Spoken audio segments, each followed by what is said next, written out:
পরাজিত ফ্যাসিবাদী শক্তি নানাভাবেই আরও বিভিন্ন জায়গা থেকে অস্ত্র বাংলাদেশে ঢোকানোর এবং দেশের পরিস্থিতি অস্থিতিশীল করার চেষ্টা করছে।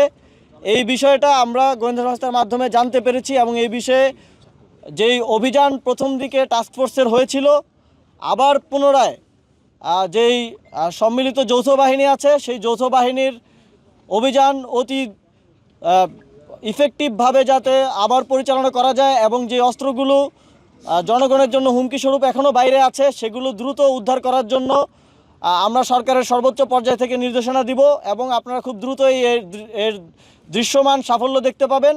এবং এটা নিশ্চিত করতে চাই যে কেউ যে কোনো ফ্যাসিবাদী শক্তি পরাজিত শক্তি যদি কোনোভাবে এদেশের জনগণের জন্য হুমকিস্বরূপ হয়ে ওঠে তাদেরকে বিন্দুমাত্র ছাড় দেওয়া হবে না।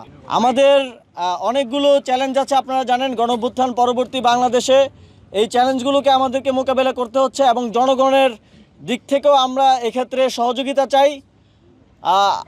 এত বড় জনসংখ্যার একটি দেশে যেখানে এই ধরনের আইনশৃঙ্খলা প্রতিষ্ঠানগুলোকে দীর্ঘ ফ্যাসিবাদের সময় ধ্বংস করা হয়েছে, তাদেরকে রাজনৈতিক দলদাসে পরিণত করা হয়েছিল, সেইগুলো থেকে উত্তরণ একটা দীর্ঘ প্রক্রিয়া। তবে আমরা এই যারা এখন বিভিন্ন জায়গায় অনভিপ্রেত পরিস্থিতি সৃষ্টি করার চেষ্টা করছে, জনগণের জন্য হুমকি হয়ে উঠছে, তাদের বিরুদ্ধে ব্যবস্থা নেওয়ার ক্ষেত্রে আইনশৃঙ্খলা বাহিনী বিন্দুমাত্র ছাড় দেবে না এবং কালকে থেকে আপনারা এর সাফল্য এর যেই ফলাফল সেটা দেখতে পাবেন। এবং আপনাদের প্রতি আমাদের আহ্বান থাকবে, যে কোনো জায়গায় পাবলিক ইন্টেলিজেন্স একটা গুরুত্বপূর্ণ বিষয়। আপনারা জানেন যে আমাদের ইন্টেলিজেন্স যে অর্গানাইজেশনগুলো আছে সেগুলো এফেক্টেড হয়েছে ফ্যাসিবাদের সময়ে। আপনারাও যদি কোনো আসামি লুকিয়ে থাকে তাদের তথ্য দিয়ে, কারো কাছে অস্ত্র থাকে সেই তথ্য দিয়ে জনগণের প্রতি আমাদের আহ্বান থাকবে, আপনারা আইনশৃঙ্খলা বাহিনীকে সহায়তা করবেন, আমাদেরকে জানাবেন।